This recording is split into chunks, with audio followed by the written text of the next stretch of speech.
wabarakatuh.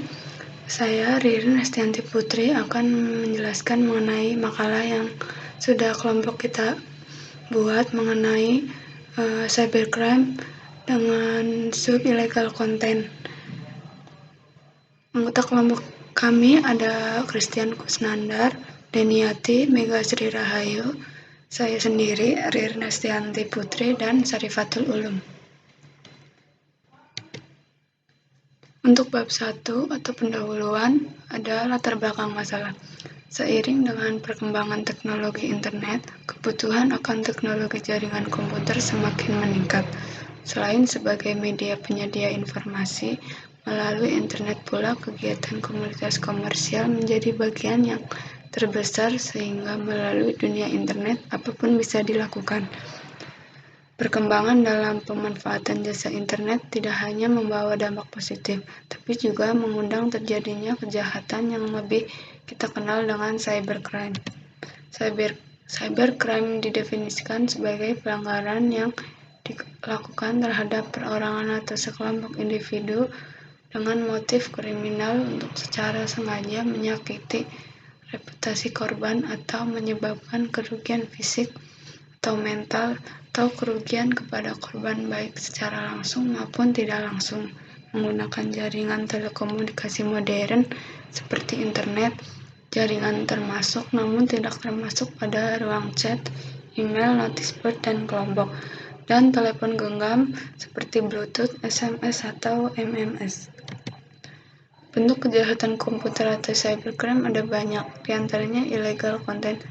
Illegal content itu sendiri yaitu tindak kejahatan dengan cara memasukkan data atau informasi ke internet mengenai suatu informasi yang tidak etis atau tidak benar, yang dapat mengganggu ketertiban umum seperti pemuatan suatu informasi palsu terkait kerahasiaan negara untuk memancing propaganda melawan pemerintah, atau memuat suatu fitnah pornografi yang dapat mendiskreditkan martabat harga diri orang lain atau memuat berita bohong. Untuk bab selanjutnya akan dijelaskan oleh Syarifatul Ulum. Wabarakatuh. Perkenalkan, nama saya Syarifatul. Saya di sini akan menjelaskan mengenai bab 2. Sejarah dan perkembangan cybercrime. Dikarenakan besarnya kebutuhan teknologi informatika dalam masyarakat, maka terjadilah perkembangan di bidang teknologi informatika dalam berbagai negara di dunia sehingga dapat dikatakan bahwa perkembangan tersebut merupakan suatu globalisasi negara-negara di dunia.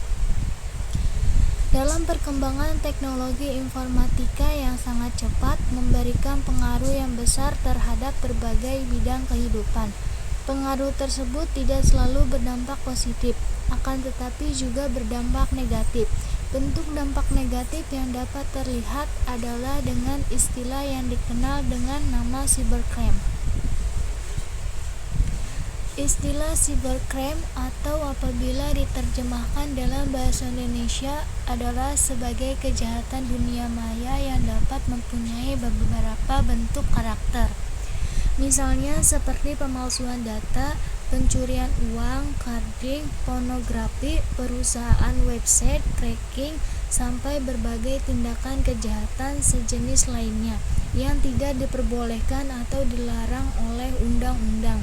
Walaupun di satu sisi dunia perkembangan teknologi informatika dapat memberikan pengaruh positif yang berupa kemudahan dalam berbagai bidang kehidupan dalam bermasyarakat dan bernegara, namun di sisi lain menimbulkan dampak negatif dengan dunia cybercrime yang berupa kejahatan-kejahatan dalam berbagai bidang teknologi informatika.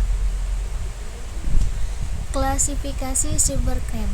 Klasifikasi cybercrime diantaranya cyberpiracy, penggunaan teknologi komputer untuk mencetak ulang software atau informasi lalu mendistribusikan informasi tersebut melalui teknologi komputer. Cybertrespass, penggunaan teknologi komputer untuk meningkatkan akses sistem komputer suatu organisasi atau individu.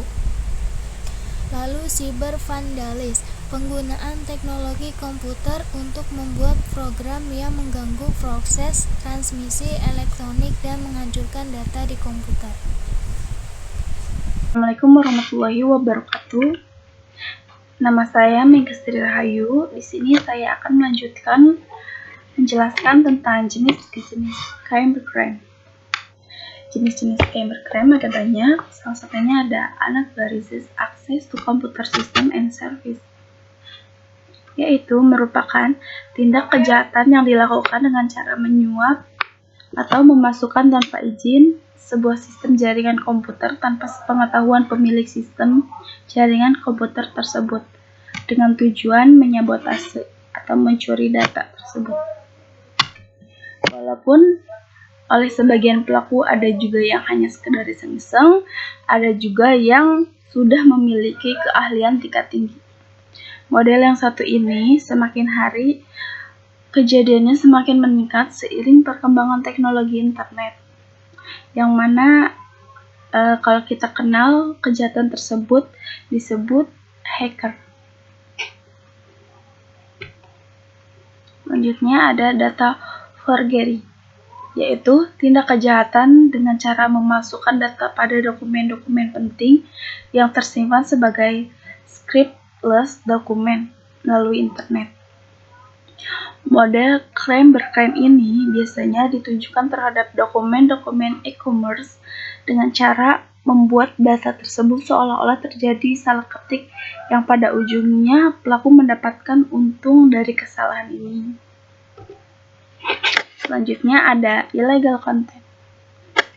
Illegal content yaitu tindak kejahatan dengan cara memalsukan data atau informasi ke internet mengenai suatu informasi yang tidak etis atau tidak benar yang dapat mengganggu ketertiban umum, pemuatan suatu informasi palsu terkait kerahasiaan negara untuk memancing propaganda melawan pemerintah atau memuat suatu fitnah.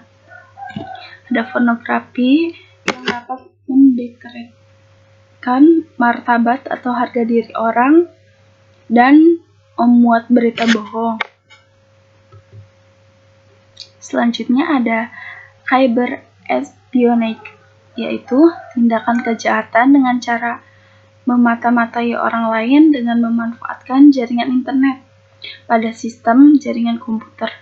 Kejahatan ini biasanya ditujukan kepada saingan bisnisnya dengan memata-matai dokumen atau data-data penting yang tersimpan di sistem komputer miliknya.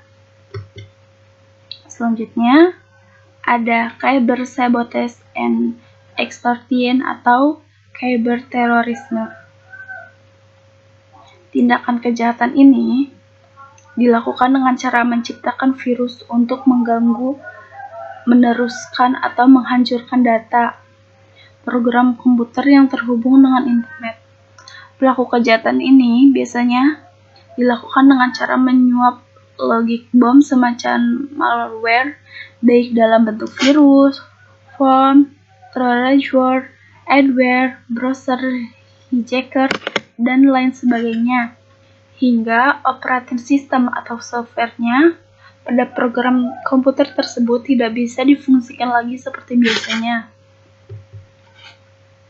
Selanjutnya ada offense against intellectual property, yaitu tindakan kejahatan di internet terhadap hak akses kekayaan intelektual haki yang dimiliki seseorang seperti meniru secara ilegal tanpa izin pemilik atau sebuah tampilan webpage seseorang.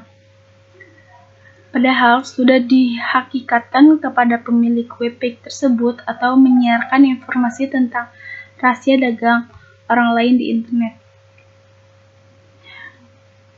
Itulah jenis-jenis cybercrime yang bisa saya jelaskan. Selanjutnya akan dijelaskan oleh teman saya.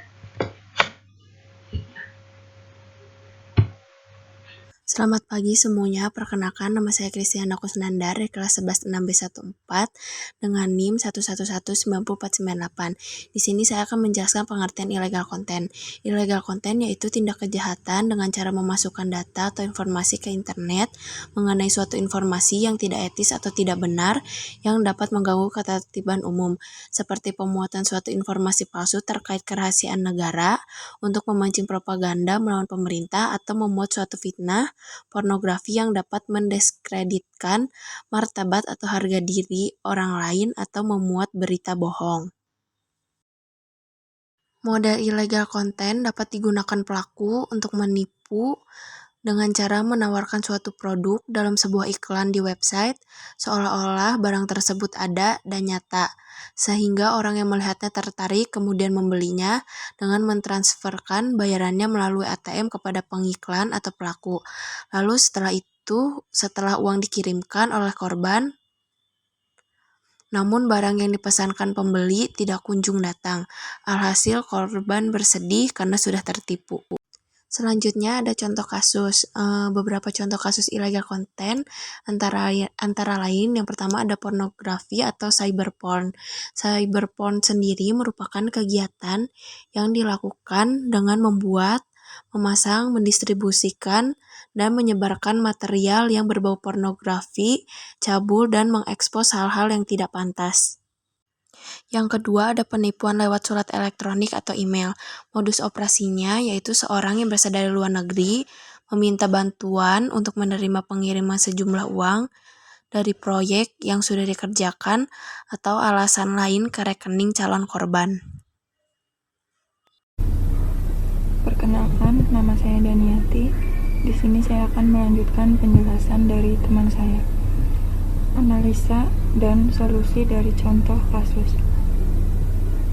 Pelaku yang menyebarkan informasi elektronik ataupun dokumen elektronik yang bermuatan illegal content baik perorangan atau badan hukum sesuai isi pasal 1 angka 21 UU ITE bahwa orang adalah orang perorangan baik warga Indonesia maupun warga negara asing atau badan hukum.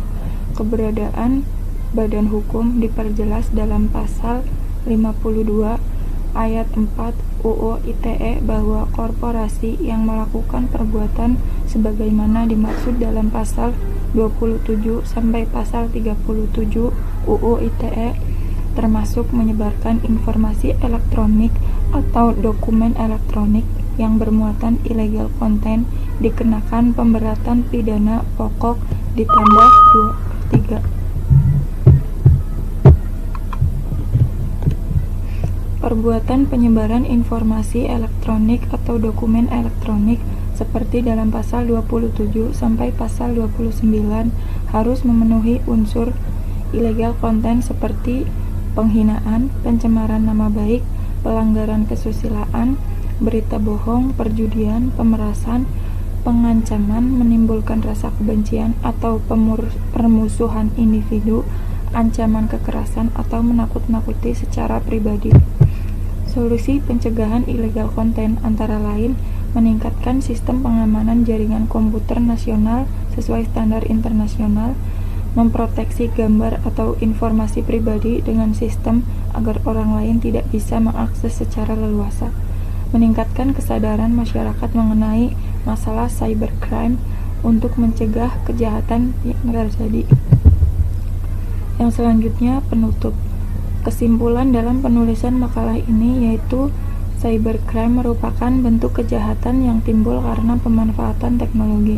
Adanya langkah yang harus dilakukan untuk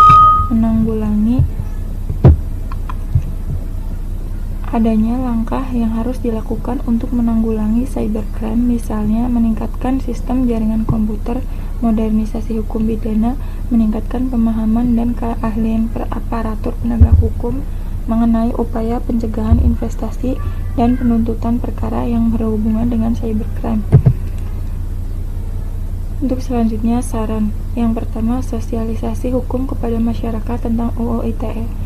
Melakukan konfirmasi kepada perusahaan yang bersangkutan apabila merasa menjadi korban kejahatan illegal content. Sekian, presentasi dari kami. Kurang lebihnya mohon maaf. Wassalamualaikum warahmatullahi wabarakatuh.